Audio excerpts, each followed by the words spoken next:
it's me, Alex, the stay-at-home reader. And I'm back already. Like, this is very short turnaround time. But not to talk about my quarterly reading wrap-up or my quarterly favorites, but I mentioned how ChatGPT really let me down when I was looking for summer New England set books. So I wanted to share with you the ridiculousness that ChatGPT came back to me with. So my first question, or, I initiated this conversation with, please recommend a fast-paced book set in New England during the summer. And ChatGPT says, one gripping option is The Girl on the Train by Paula Hawkins. Though not solely set in New England, it has a fast-paced narrative with twists and turns that'll keep you hooked and perfect for a summer read. Okay. Not totally set in New England, so no thanks. What I remember, it's New York into New England, and it's literally just on a train most of the time. I've already read it. And meh. So I tried to change my approach. And I said, what is a good literary fiction book set in New England with summer vibes? And ChatGPT said, for a literary fiction option set in New England with summer vibes, consider The Secret Life of Bees by Sue Monk Kidd. While not exclusively set in New England, it takes place in South Carolina. Its evocative descriptions of nature and themes of self-discovery make it a great summer read with a similar atmosphere. I don't want a similar atmosphere. I want New England. I don't want South Carolina. I'm sure South Carolina is great. I know that is a popular book. I've never read it. I did just see it at the library book sale. Do I own it? I don't think I own it.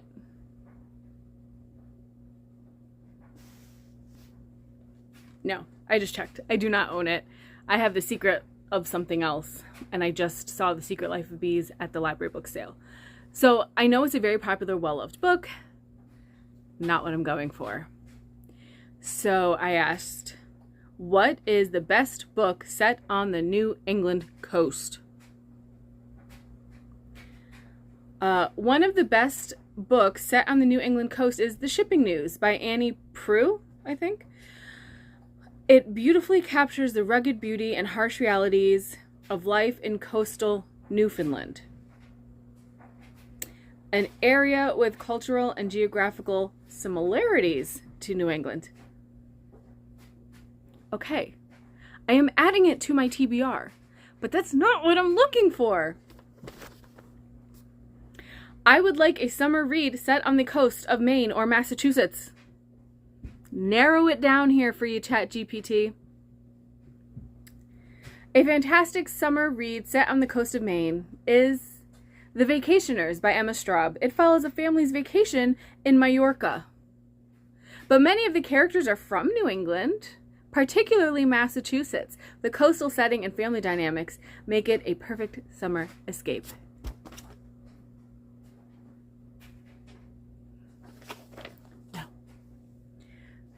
So that's where I gave up on ChatGPT and turned to YouTube. I got two things that kind of really popped out to me. One was turned out to be a DNF, Looking Glass Sound by Catriona Ward, and Sandwich by Catherine Newman. I'll put pictures here because the books are already somewhere else, out of reach. I think I got that author right. So hopefully YouTube does better.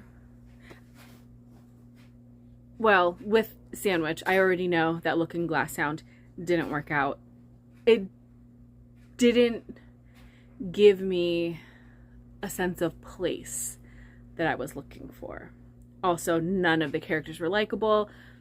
The plot just felt meandering. And so I DNF'd that one.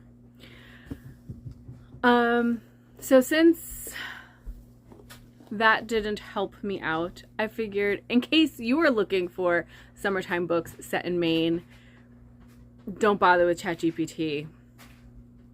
I got you. First two I don't own, so I'll talk about those first and put the pictures up. Hawk Mountain. This, I believe, is set in New Hampshire, or maybe I just read it while I was in New Hampshire. And this is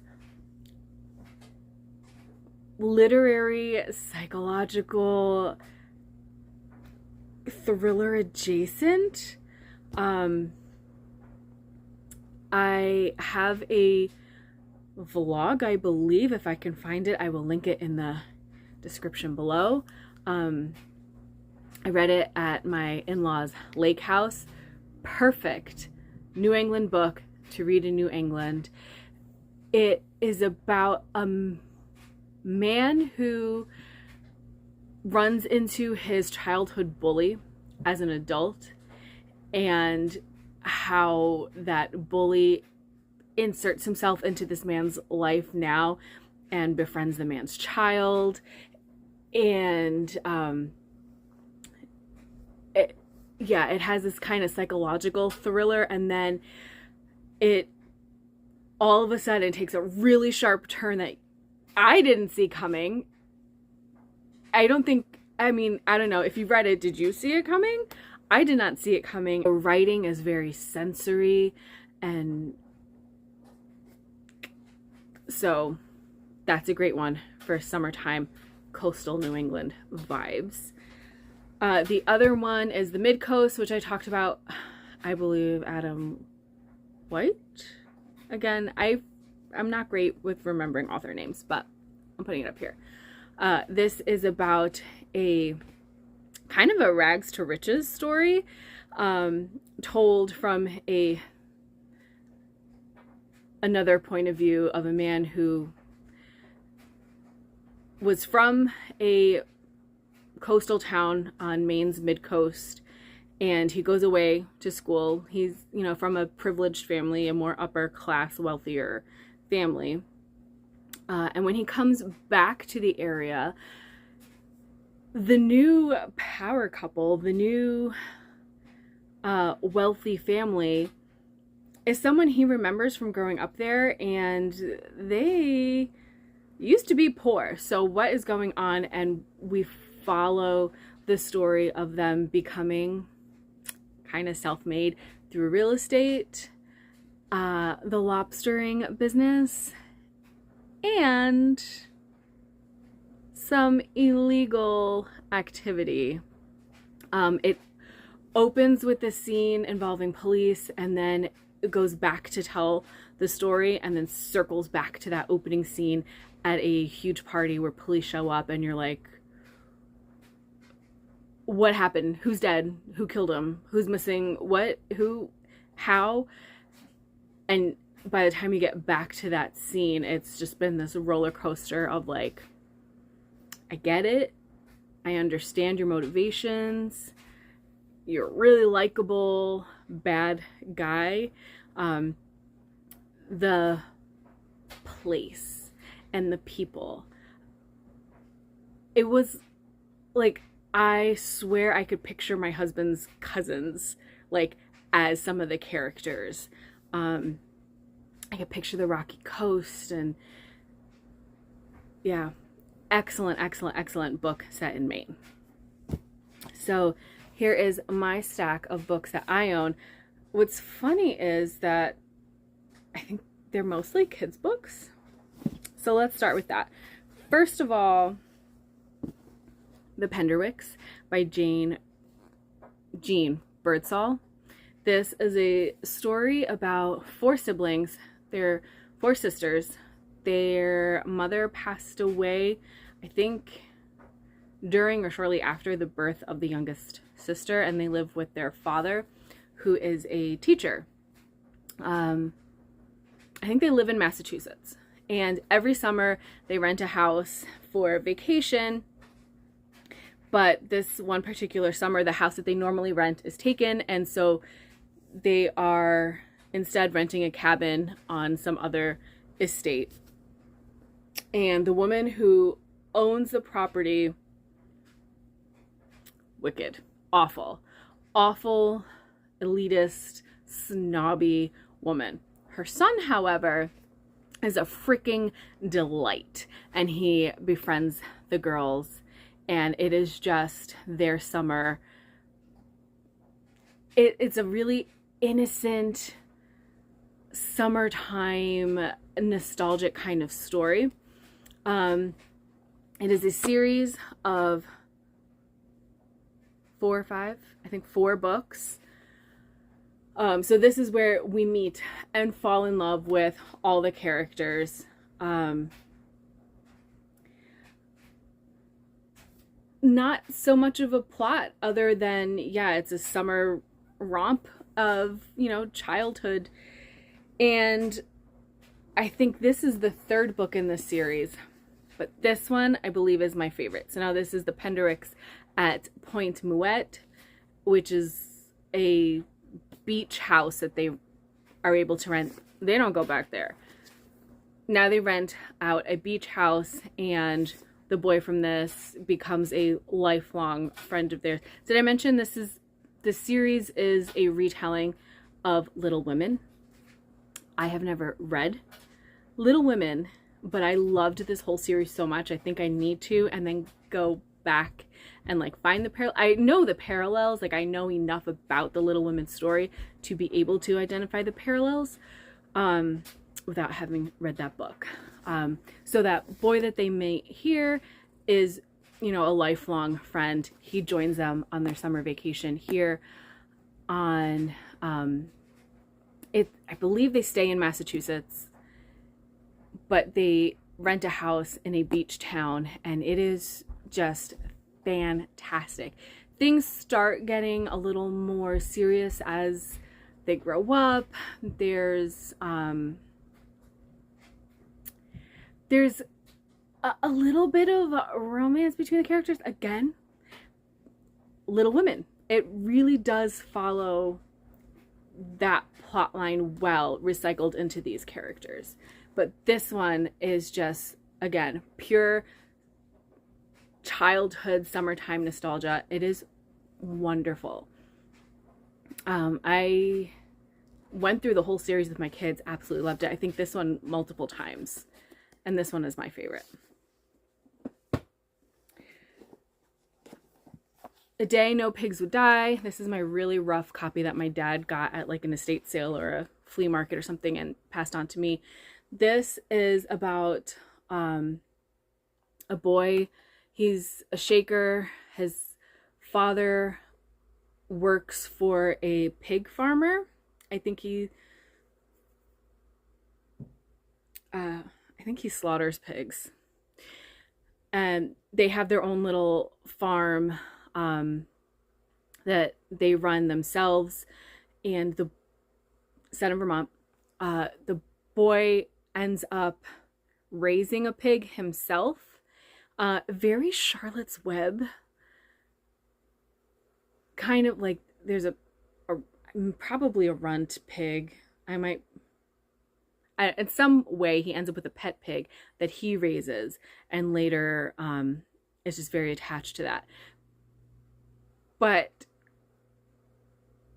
we get to see what life on this farm, the struggles of being a working family, of not much means, a very simple, slow life, which is written about beautifully. And it's of their choice. They choose to live a simple, satisfied sort of life. And set in Vermont. Over the course of a summer, you follow the boy to the agricultural fairs where he gets to show off his pig, and he's so proud. And it's just a great family story. It's very emotional. Very emotional. And then, speaking of emotional children's book, The Line Tender. This is about a girl in Massachusetts. Her mother was an ichthyologist, a marine biologist who studies sharks.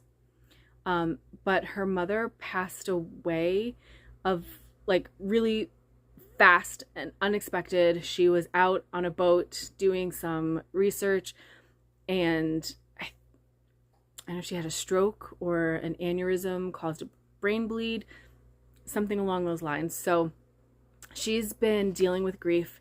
Her father has been in a dark place with his grief. She has a summer project to document the wildlife in her area where she lives. She does the drawing, and her best friend, writes about journals about the wildlife they encounter. It's this joint project that they're working on over the summer.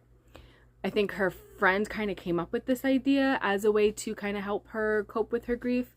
And one day a fisherman pulls up the carcass of a great white shark, and it becomes a point of obsession for her. She kind of goes on this journey to find people that have worked with her mom in the past. There's a really, really, really tragic point in the book. If you're a 90s kid who remembers the movie My Girl and the devastation that happens in that movie, I think I gave too much away, but it happens pretty early on. It's just a tearjerker.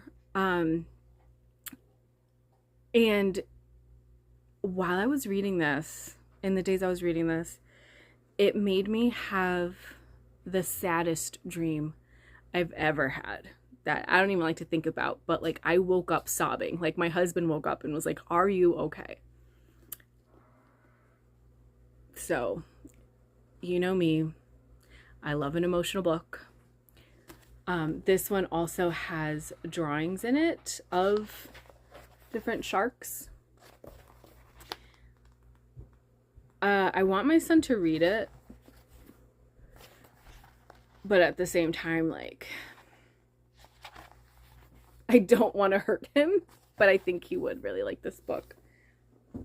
It's very nostalgic. I believe the book also takes place in the 90s. Like the kids stop to buy penny candy from a market, like a convenience store, and use a payphone. Like it's very 90s. Even just like the lack of supervision that these kids are like riding around the wharf on their bike, like just very summer nostalgia. And then Summer by Edith Wharton. It's there in the title. This is about a girl who is taken in as a ward of this wealthy man and his wife. His wife passes away, and now she's just living with this old guy. Total creep. But her origins is that she comes from the mountains. Again, one that I'm not sure exactly where, possibly New Hampshire, Vermont. And the disdain for these people who live up in the hills, up in the mountains. Like, I had to ask my husband, like, are there hill people? Like, is there like a class difference in New Hampshire? And he was like, oh yes. Yeah. When I was reading it, I was like, this is very giving me like West Virginia vibes. And then I had to remind myself of geography, and yeah, the Appalachian Mountains go all the way up into Maine. So it makes sense that culture, that Appalachian culture, also reaches up there and is separate from the kind of rest of the area. And this book captures that really, really well. As well as being a coming of age romance. But hello, it's Edith Wharton. It is going to turn tragic. Summer is a work of fiction that deals frankly with feminine sexuality as a powerful, shaping life force. She falls in love with a man who has come into the village, and her father figure tries to warn her, like, you really shouldn't be running around with him. You need to be respectable. But she can't help it. She is in love with him, and theirs is the romance of all romances. Although, young girl who's never been in love, what does she know? And she's very hard-headed and determined to make her own decisions and eventually her own mistakes. And her father is now determined to help her remedy her situation in like the grossest way possible. So that's that. That's Edith Wharton. Now, to pull a ChatGPT, I have one more recommendation. It's behind me. Spoiler alert. This big old baddie is a 3-book-in-1 situation here, but Jaws. I read this 2 summers ago, and there's a vlog. I think I read it over the course of 2 vlogs. Obsessed. So, well, the movie is set in New England. The book is actually set New York, Long Island Sound. When I go to the beach here in Connecticut, it's a Long Island Sound. So there is a similarity here in that circle. So I'm going to give it a pass, which means I should probably give ChatGPT's like Newfoundland book rec a pass because same idea. But Jaws, the book, the novel, is so much deeper than the movie. The movie is just a shark attack thriller. The book, I feel like, is a really good examination of class differences between people who live in a summer place and the people who summer in the summer place, and how those tensions kind of drive the economy and the politics of that place in a time of crisis. It also, and this I think is where it loses people, examines how those class differences affect interpersonal relationships between a married couple. There's an infidelity plot line that is uncomfortable. It is poorly written. It is misogynist, gross, racist, exploitative.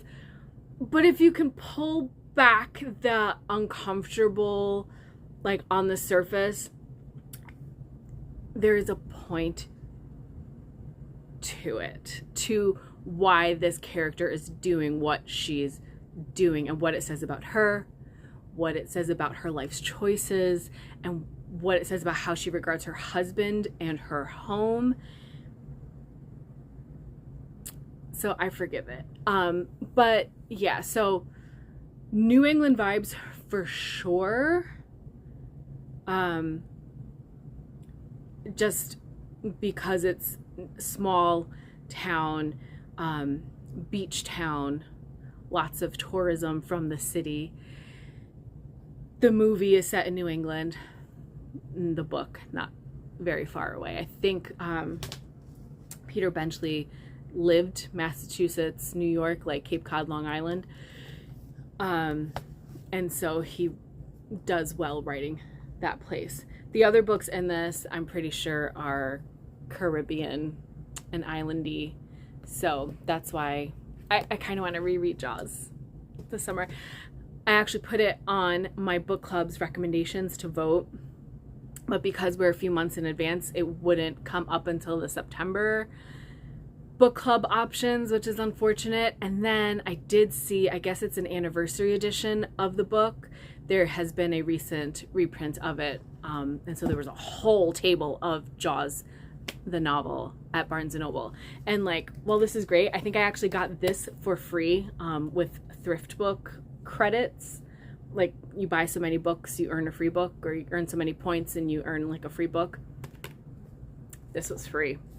So I got it because it was the only way I was finding Jaws used, affordable, cheap. But now I do want to kind of have Jaws on its own. I want the iconic like shark under the water cover. That's my summer New England book video.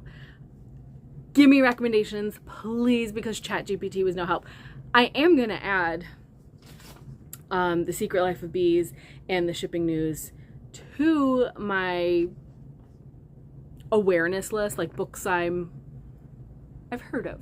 That maybe I would read if the chance arises, but they don't help me out for the moment I am in. But if you can think of anything else, throw it down in the comments.